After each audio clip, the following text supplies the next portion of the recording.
रामकृष्ण दृष्टांत ते सिद्धांत भाग 8 किंवा 9 काय बहुतेक 8. गेल्या 7-8 भागापासून आपण दृष्टांत ते सिद्धांत ही आपली मालिका घेऊन रोज एक नवीन सिद्धांत आणि त्यासोबत दृष्टांताच्या कथेच्या माध्यमातून तो सिद्धांत आपण पटवून घेण्याचा प्रयत्न करतो आहोत. आजचा हा 8वा-9वा भाग आहे. आजच्या भागामध्ये विचार करत असताना संत श्रेष्ठ तुकोबारायांचं शरीराच्या बाबतीतलं जे वर्णन तुकोबारायांनी केलं त्याचा एक सिद्धांत, एक वचन घेऊन, एक दृष्टांत आपल्या समोर ठेवून तो सिद्धांत पटवून घेण्याचा आपण प्रयत्न करू. तुकोबाराय म्हणतात, नाही अपवित्र शरीरा जैसे. शरीरा एवढं अपवित्र काहीही नाही असं तुकोबाराय म्हणतात. मनुष्याला आपलं शरीर खूप पवित्र वाटते आणि दुसरा अपवित्र वाटत असतो. बरेचदा आम्ही आमचं सोहळं करतो ना, आम्हाला असं वाटतं तर जगतामध्ये आम्हीच पवित्र आहोत, आम्ही शुद्ध आहोत, आम्ही सोवळे आहोत आणि बाकी सर्व अस्वच्छ आहे, अपवित्र आहे, नाही का? आमची आंघोळ झाली की आम्हाला असं वाटतं आम्ही पवित्र झालो, आमचं शरीर पवित्र झालं. शरीर वरून जरी पवित्र झालेलं असलं असं वाटत असलं तरी आतून मात्र शरीर दुःखाचे कोठार. हा देह नाशिवंत मलमूत्राचा बांधव, वरी चर्म घातले रे कृमी कीटकांत. आपल्याला प्रमाण माहिती आहे. हा देह मलमूत्राने युक्त असा देह आहे, वरती फक्त चर्म घातला आहे. या शरीरामध्ये दुर्गंधी आहे, शरीर अपवित्र आहे. अहो एवढंच कशाला 2 दिवस आंघोळ करू नका, शरीराचा वास सुटतो महाराज. मी का सांगतोय? तुकोबाराय म्हणतात, नाही अपवित्र शरीर आहे से, परंतु माणसाला असं वाटते आम्ही आंघोळ केली, फेऱ्यान लावली, पावडर लावलं, चांगले कपडे घातले, सेंट मारला की आम्ही पवित्र झालो. सुवासिक अत्तराने म्हणून पवित्र होतो का? तुकोबाराय म्हणतात, नाही अपवित्र शरीरा ऐसे. असे की एक महाराज होते आश्रमामध्ये, काय शिक्षण घेत होते. आपलं नेहमी सकाळी उठायचं, आंघोळ करायची, देवाची पूजा करायची, सुशीलभूत व्हायचं, वस्त्र नवीन नेसायचं. कोणी आलं की हात नका लावू, हात नका लावू, हात नका लावू. का? आम्ही शुद्ध आहोत, आम्ही पवित्र आहोत, आम्ही सोहळ्यात आहोत. आता तुमचे सोहळे कशात आम्हाला माहिती आहे. कपड्याने कोणी सोहळं होत नसते, आंघोळीनं कोणी पवित्र होत नसते. मग कुत्रे, मांजरे, म्हशी, मासा पाण्यात राहतो, आंघोळ करतो, मग पवित्र आहे का? याचा अर्थ आंघोळ करू नये असं नाही, पण नुसतं स्नानानं पवित्रता येत नाही, कारण हे शरीरच मुळात अपवित्र आहे. तो जो महाराज होता, शिकायला होता तिथे, आणि त्याला असं वाटायचं की मी खूप पवित्र आहे, खूप पवित्र आहे. आणि इतर कोणी आलं त्याच्याकडे असं कुच्चित नजरेने बघायचं, काय आंघोळ करत नाही, काय देवाची पूजा करत नाही, काय घाणेरडे लोक आहेत, शरीर कसं पवित्र असावं, नेहमी असं म्हणायचं. आता गुरुजी होते, गुरुजी असतात महाराज. गुरुजींनी याचा अहंभाव लक्षात आला की याला जास्तच अभिमान चढलेला दिसतो. हा जो याचा नित्यनेम करतो ना, याचा याला जास्त अभिमान आहे. याचा अभिमान कुठेतरी खाली झाला पाहिजे. गर्वाचं घर खाली म्हणतात ना.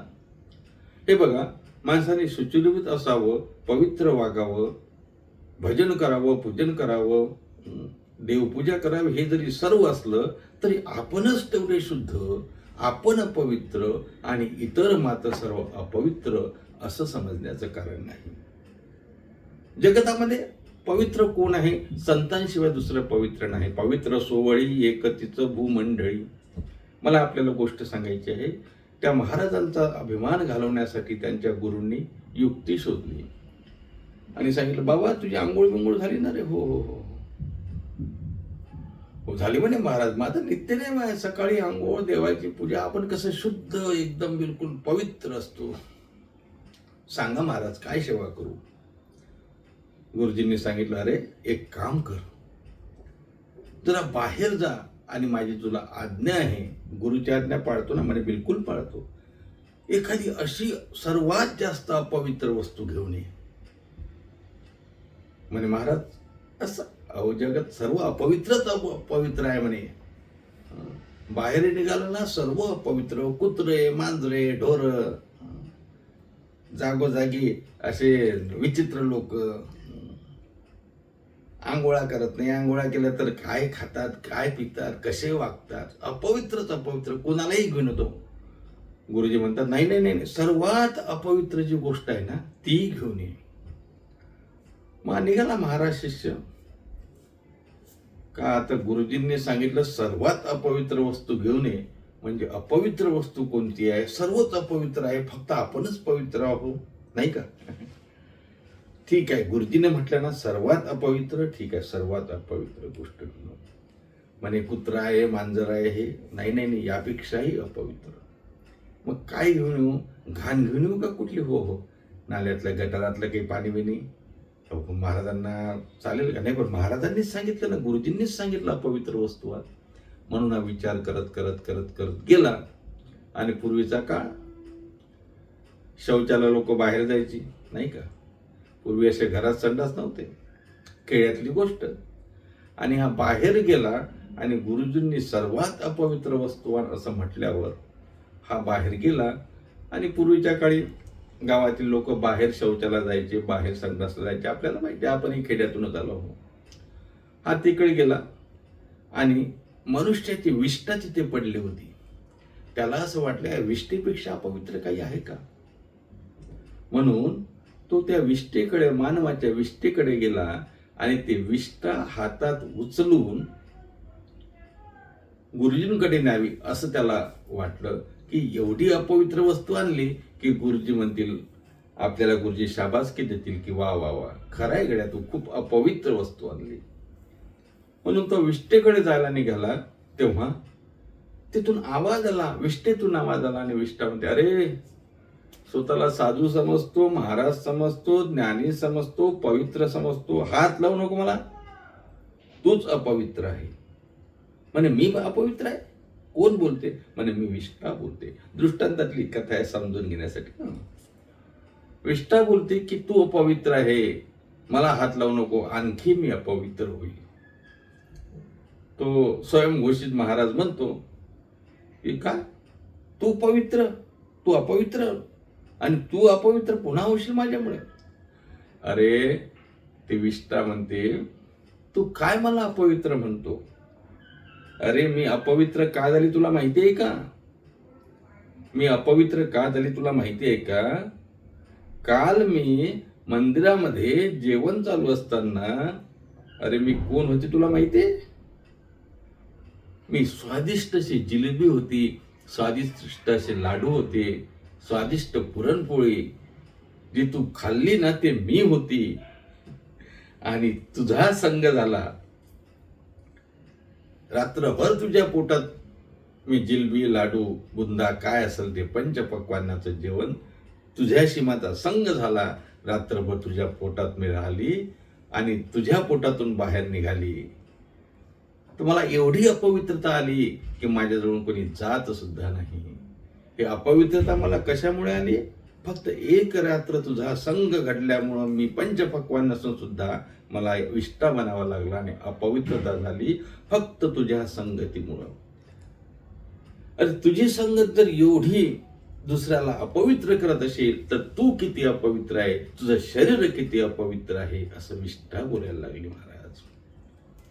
त्या स्वयंघोषित महाराजांच्या लक्षात आलं की अरे आपल्या संगतीनं जर सर्वात अपवित्र अशी वस्तू आपल्याला सांगते की आपलं शरीर किती अपवित्र असेल, त्याच्या लक्षात आलं. पवित्र पवित्रतेचा विचार करत असताना हे माझं शरीर पवित्र नाहीच. तुकोबाराय तेच तर सांगतात महाराज.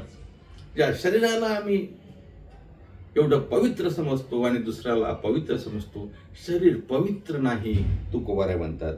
नाही अपवित्र शरीरा ऐसे. म्हणून शरीर कुणाचंही असू द्या, शरीर तुमचं आहे, शरीर माझं आहे, शरीर कुत्र्या मांजराचं आहे, कुणाचंही शरीर असू द्या, तो मलमूत्राचा बांधाचा आहे, तो पवित्र असण्याचं कारण नाही. पण पवित्र बनू शकते की नाही? संत महात्म्यांचं शरीर पवित्र आहे.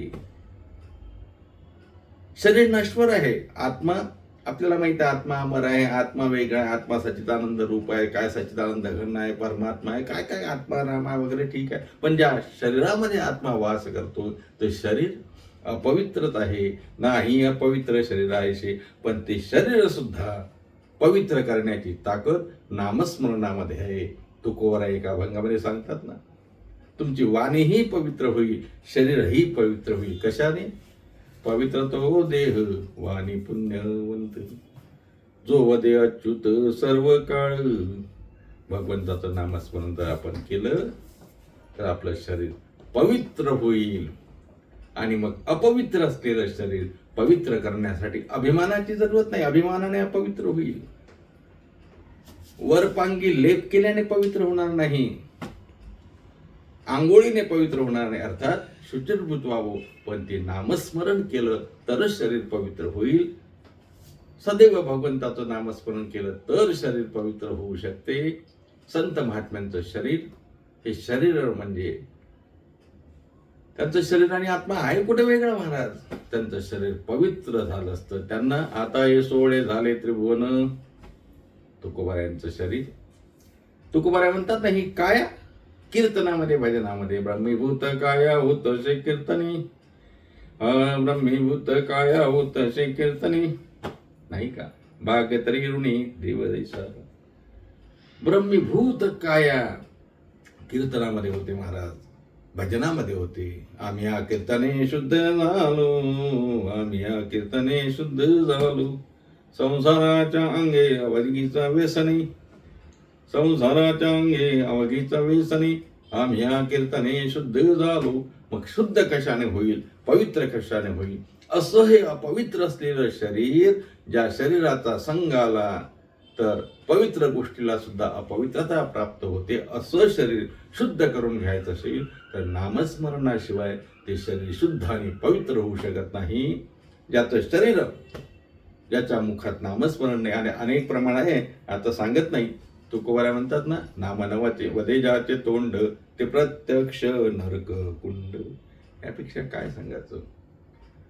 शरीर ह्या मुळात अपवित्र आहे, परंतु ते अपवित्र असलेलं शरीर भगवत नामाने शुद्ध होऊ शकते, पवित्र होऊ शकते. म्हणून भगवत नाम घेतलं पाहिजे. अन्यथा या शरीराचा काहीही उपयोग होणार नाही, त्याला पवित्र समजण्याचं कारण नाही. तुकोबाराय तेच सांगतात, नाही अपवित्र शरीरा ऐसे. शरीरापेक्षा दुसरं अपवित्र जगतामध्ये काहीच नाही. असं अपवित्र असलेलं शरीर कसं अपवित्र आहे ते दृष्टांताने मी सांगितलं. असं अपवित्र असलेलं शरीर भगवत नामाने पवित्र होईल. म्हणून पवित्र तो देह वाणी पुण्यवंत, जो वदे अच्युत सर्व काळ. भगवत नामस्मरण करावं, आपल्या सर्वांना भगवंताचे नामस्मरण घडावं आणि अपवित्र शरीर प्रत्येकाचं पवित्र व्हावं. त्यासाठी भगवंताकडे, श्री गुरूंकडे, संत महात्म्याकडे प्रार्थना करू. आणि आजचा दृष्टांत आणि सिद्धांत या भागामध्ये इथेच थांबू. पुन्हा भेटूया पुढच्या भागामध्ये एक नवीन सिद्धांत घेऊन वेगळ्या दृष्टांतासोबत. तोपर्यंत सर्वांना रामकृष्ण हरी. कुंडलिक वरदे विठ्ठल श्री ज्ञानदेव तुकाराम, दत्तात्रय जनार्दन श्री एकनाथ, माऊली ज्ञानेश्वर महाराज की जय.